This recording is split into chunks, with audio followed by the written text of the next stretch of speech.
எம்ஜிஆர் இந்த சிச்சுவேஷனுக்கு கிட்டத்தட்ட எல்லா கவிஞர்களையும் பாடல் எழுதி கேட்டு பார்த்து ஆகிவிட்டது. எம்ஜிஆருக்கு திருப்தி இல்லை. கவிஞர் ஆலங்குடி சோமு எழுதி கொடுத்த பாடல் இந்த சிச்சுவேஷன்ல எம்ஜிஆருக்கு இந்த பாட்டு ரொம்ப பிடிச்சு போச்சு. ஜீவநதியாய் வருவாள், என் தாகம் தீர்த்து மகிழ்வாள், தவறினை பொறுப்பாள், தருமத்தை வளர்ப்பாள், தரணியிலே வளம் சேர்த்திடுவாள். தர்மத்தை வளர்ப்பதில் நீர் என்கின்ற எலிமெண்டிற்கு நிகராக வேற எதை சொல்ல முடியும்? தரணிக்கே வளம் சேர்க்கிறது. அகந்தையை அழிப்பாள், ஆற்றலை கொடுப்பாள், அவள்தான் அன்னை மகாசக்தி. அந்த பாடலின் முழு பொருள் புரிந்து எம்ஜிஆர் நடித்திருப்பார். எம்ஜிஆர் என்கின்ற கதாநாயகன் அந்த தாய்மையின் பரிபூரணத்தை உணர்ந்து அவர் நடித்து கொடுத்திருக்கும் விதம், டிஎம்எஸ் உடைய குரல் வளம், தாய்மை என்னும் பரிபூரணத்தை, இந்த மகாசக்தியை உள்ளே ஊட்டுகின்ற பாடல் இந்த பாடல் என்பதால் தான்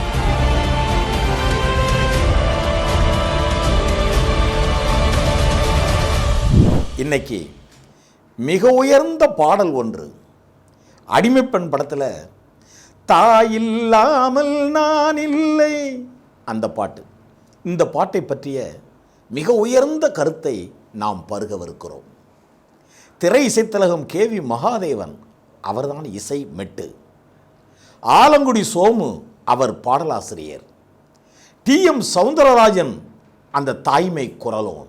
இந்த தாய்மை பாடலுக்கு அடிமைப்பெண் இந்த பாடல் காட்சிக்கு, அந்த பாடல் காட்சியில் மக்கள் திலகம் எம்ஜிஆரின் திருமுகம், தாய்மையை சிந்தும் முகம், தாய்மை முகம், எம்ஜிஆரின் முகம். பாருங்க, தாயை பாராட்டி சீராட்டி எத்தனையோ பாடல்கள் அன்று முதல் இன்று வரை வந்து கொண்டே இருக்கிறது. தாயை பாராட்டி சீராட்டி வரும் பல பாடல்களில் தலையாய பாடல் இந்த பாடல், தாயில்லாமல் நான் இல்லை. எம்ஜிஆர் படம் என்றால் அம்மாவுக்கென்று ஒரு பாட்டு வந்தே தீரும். இல்லை என்றால் அம்மாவை உயர்த்தி பேசும் வசனம் வந்தே தீரும். அது மட்டுமல்ல, எம்ஜிஆர் படம் என்றால் பெரும்பாலான படங்களுக்கு தலைப்பே அம்மாவை உயர்த்தி காட்டுவதாக. தாய்க்கு பின் தாரம், தாயை காத்த தனையன், தாய் சொல்லை தட்டாதே, இப்படியாக பாடலும் எம்ஜிஆர் படம் என்றால் அம்மா பாட்டு நிறைய. ஆனாலும் இந்த தாய்மை பாடல்களிலேயே தலைமை பீடமான பாடல் அடிமைப்பெண் படத்தில் தாயில்லாமல் நான் இல்லை என்கின்ற பாடல்.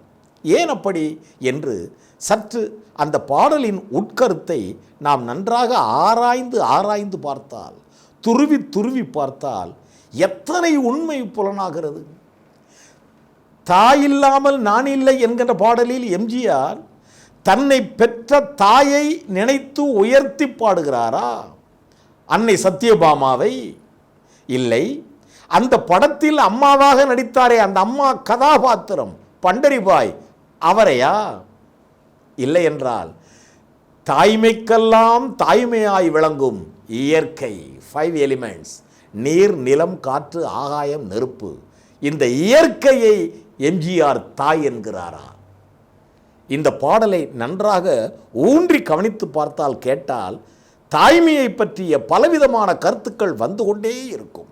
அதனால்தான் தாய்மை பாடல்களின் தலைப்பாகை பாடல் இந்த பாடல். பாருங்க, நீர், நிலம், ஆகாயம், இந்த 3 எலிமெண்ட்ஸ் இதில் டச் பண்ணியிருப்பாங்க. மிச்சம் 2 அண்டர்ஸ்டுட். அப்போ பஞ்சபூதங்கள் தாய். அந்த தாய் இல்லாமல் நாம் எப்படி வந்தோம்? ஆக எம்ஜிஆரை பெற்றெடுத்த அன்னை சத்யா, அடிமைப்பெண் படத்தில் எம்ஜிஆருக்கு அம்மாவாக நடித்த அந்த கதாபாத்திர அம்மா பண்டரிபாய், இதற்கெல்லாம் மேலாக நம்மை கொடுத்தது தாய், தாயையே நமக்கு தந்த தாய் அந்த பஞ்சபூதங்கள். இவற்றை நினைத்து கொண்டு கவிஞர் ஆலங்குடி சோமு இந்த பாடலை கொடுத்திருக்காரு. எம்ஜிஆர் இந்த சிச்சுவேஷனுக்கு கிட்டத்தட்ட எல்லா கவிஞர்களையும் பாடல் எழுதி கேட்டு பார்த்து ஆகிவிட்டது. எம்ஜிஆருக்கு திருப்தி இல்லை. கவிஞர் ஆலங்குடி சோமி எழுதி கொடுத்த பாடல் இந்த சிச்சுவேஷனில் எம்ஜிஆருக்கு இந்த பாட்டு ரொம்ப பிடிச்சி போச்சு. அதாவது, அம்மாவே இல்லை, நான் ஒரு அனாதை என்று நினைக்கிற கதாபாத்திரம் அடிமைப்பெண் படத்தில் எம்ஜிஆர். ஆனால் எனக்கும் அம்மா இருக்கிறாள், அவள் உயிரோடு இருக்கிறாள் என்று தெரிந்து விடுகிறது எம்ஜிஆருக்கு. எவ்வளவு ஆனந்தம், எவ்வளவு பரவசம்! இந்த பரவசத்தை, இந்த பரவசத்தின் உச்ச நிலையை காட்ட வேண்டுமென்றால் வெறும் இசை மட்டும் போதாது, பாடலின் கருத்தும் அப்படி வேண்டும். பாருங்க, தாயில்லாமல் நான் இல்லை, தானே எவரும் பிறந்ததில்லை, எனக்கொரு தாய் இருக்கின்றாள், அவள் என்றும் என்னை காக்கின்றாள். இது பொதுப்படையானது. என்ன கருத்தை சொன்னாலும் நீங்கள் அப்படியே அந்த ஐம்பூதங்களோடும் ஒத்துப்பாருங்கள். தாயில்லாமல் நான் இல்லை, தானே எவரும் பிறந்ததில்லை, எனக்கொரு தாய் இருக்கின்றாள், அவள் என்றும் என்னை காக்கின்றாள். ஐம்பூதங்கள் இல்லாமல் யாரும் பிறந்ததில்லை. அதுதான் இன்னமும் நம்மளை கவனித்துக் கொண்டிருக்கிறது, நம்மை வளர்த்து ஆளாக்கி கொண்டிருக்கிறது, நமக்கு எல்லாமுமாய் இருக்கிறது. என்றும் நமக்கு அவள் தாயாகத்தான் இருக்கிறாள். அடுத்து, நீர் ஜீவநதியாய் வருவாள், என் தாகம் தீர்த்து மகிழ்வாள், தவறினை பொறுப்பாள், தருமத்தை வளர்ப்பாள், தரணியிலே வளம் சேர்த்திடுவாள்.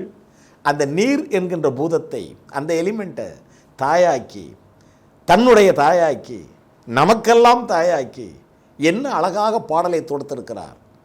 ஜீவநதியாய் வருவாள், என் தாகம் தீர்த்தே மகிழ்வாள். இந்த தாகத்தை மட்டும் சொல்வதல்ல, ஒவ்வொரு உயிருக்கும் பலவிதமான தாகங்கள் இருக்கிறது. ஜீவநதியாய் வருகிறாள், தாகம் தீர்த்து மகிழ்கிறாள், நமது தவறையெல்லாம் பொறுக்கிறாள், தர்மத்தை வளர்க்கிறாள், தரணியிலே வளம் சேர்த்து கொண்டே இருக்கிறாள். அந்த நீர் என்னும் எலிமெண்ட் நமது தவறுகளை எல்லாம் பொறுக்கிறது.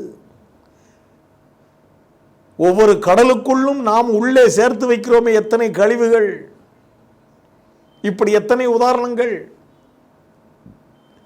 தவறுகளை பொறுக்கிறது, தர்மத்தை வளர்க்கிறது. ஆஹா, தர்மத்தை வளர்ப்பதில் நீர் என்கின்ற எலிமெண்டிற்கு நிகராக வேற எதை சொல்ல முடியும்? தரணிக்கே வளம் சேர்க்கிறது. ஆக தாய்மை நீரிலும் போற்றப்படுகிறது, பெற்ற தாயையும் நினைக்க தோன்றுகிறது. அந்த படத்தில் நடித்த அம்மா கதாபாத்திரத்தில் நடித்த அந்த கேரக்டரையும் நினைக்க தோன்றுகிறது, தூண்டுகிறது. இது நீர். அடுத்து நிலம். தூய நிலமாய் கிடப்பாள், தன் தோளில் என்னை சுமப்பாள், தன்மை இல்லாமல் நான் மிதித்தாலும் தாய்மையிலே மனம் கனிந்திடுவாள். இப்போ ஊரில் பெரியவங்க சொல்லுவாங்க, திட்டு திட்டு நடக்காதரா, பூமி மாதா மேலே கால் வைக்கும்போது அப்படி பார்த்து பூ போல கால் வச்சு நடடா, மனுஷனா நட, ஏன் அப்படி நடக்கிற, நிலம் அதிர்வது போல் நடக்காதே என்பார்கள் பெரியவர்கள். நிலம் என்கின்ற தாய். இப்போ நிலம் அந்த தாய், நம்மை பெற்ற தாய், இரண்டையும் ஒப்பிட்டு நினைத்து பாருங்கள். தூய நிலமாய் கிடப்பாள், தன் தோளில் என்னை சுமப்பாள், தன்மையில்லாமல் நான் மிதித்தாலும் தாய்மையிலே மனம் கனிந்திடுவாள். அந்த பொறுமை, அந்த நிலமாது, அந்த தாய்மாது இவர்களை தவிர யாருக்கு உண்டு? அடுத்து, தாயை மேகமாய் ஆகாயமாய் மேக வீதியில் நடப்பாள், உயிர் மூச்சினிலே கலந்திருப்பாள், மலை முடி தொடுவாள், மலர் மனம் தருவாள், மங்கள வாழ்வுக்கு துணை இருப்பாள். ஆகாயம் என்னும் தாய் மேக வீதியில் நடப்பாள், உயிர் மூச்சினிலே கலந்திருப்பாள், மலைமுடி தொடுவாள், மலர் மனம் தருவாள், நமது மங்கள வாழ்வுக்கு துணை இருப்பாள். அடுத்து கொண்டு வரார் பாருங்க. இப்ப எல்லாமுமாய் நினைத்துக் கொள்ளுங்கள்.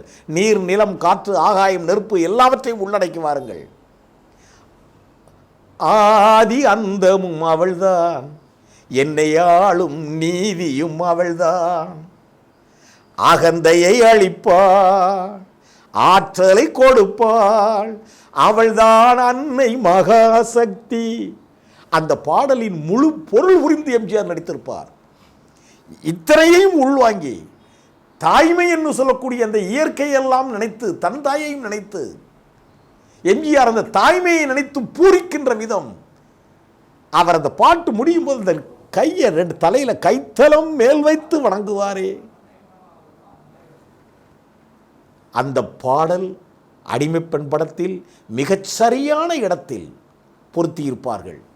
எம்ஜிஆர் என்கின்ற கதாநாயகன் அந்த தாய்மையின் பரிபூரணத்தை உணர்ந்து அவர் நடித்து கொடுத்திருக்கும் விதம், டிஎம்எஸ் உடைய குரல் வளம், தாய்மை குரலும், கவிஞர் ஆலங்குடி சோமு என்றென்றும் நாம் நேசிக்கத்தக்கவர், திரை இசைத்திலகம் மகாதேவன் இந்த பாடலின் பரிபூரணம் உணர்ந்து அவர் இதர் எந்த இடத்தில் எப்படி மெட்டு கொடுத்தால் அது அதனுடைய உச்சத்தை தொடும்.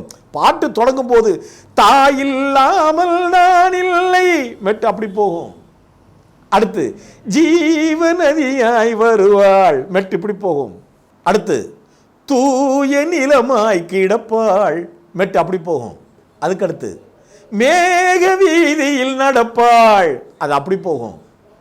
அடுத்து ஆதி அந்தமும் அவள்தான் அது நியூட்ரல் ஆயிரும். பாருங்க, நீரை பற்றி சொல்லும்போது ஜீவநதியாய் வருவாள், நிலத்தை பற்றி சொல்லும்போது தூய நிலமாய் கிடப்பாள், மேகம் ஆகாயத்தை சொல்லும்போது மேல மேக வீதியில் நடப்பாள், எல்லாம் சேர்த்து அப்படி நியூட்ரலா ஆதி அந்தமும் அவள்தான், என்னை ஆளும் நீதியும் அவள்தான், அகந்தையை அளிப்பாள், ஆற்றலை கொடுப்பாள், அவள்தான் அன்னை மகாசக்தி, இதற்கு மேல் ஒரு சக்தி கிடையாது என்கின்ற சக்தியை நமக்கு எடுத்து உணர்த்தி நம் உடலுக்குள், நமது உயிருக்குள், நமது உணர்வுக்குள், நமது ஆன்மாவுக்குள் இந்த மகாசக்தியை, தாய்மை என்னும் பரிபூரணத்தை, இந்த மகாசக்தியை உள்ளே ஊட்டுகின்ற பாடல் இந்த பாடல் என்பதால் தான் எத்தனை தாய்மை பாடல்கள் வந்தாலும் இதுவே தாய்மை பாடல்களின் தலையாய பாடல், தலைப்பாகை பாடல், மணிமகுடமான பாடல், கிரீடப் பாடல் என்று நாம் என்றும் இந்த பாடலை பாராட்டலாம். இப்படிப்பட்ட பாடலை நமக்கு அருளிய திரை இசைக்கலைஞர்களுக்கு நன்றி சொல்வோம். நன்றி. நன்றியுடன் உங்கள் தோழர் எல்வி ஆதவன்.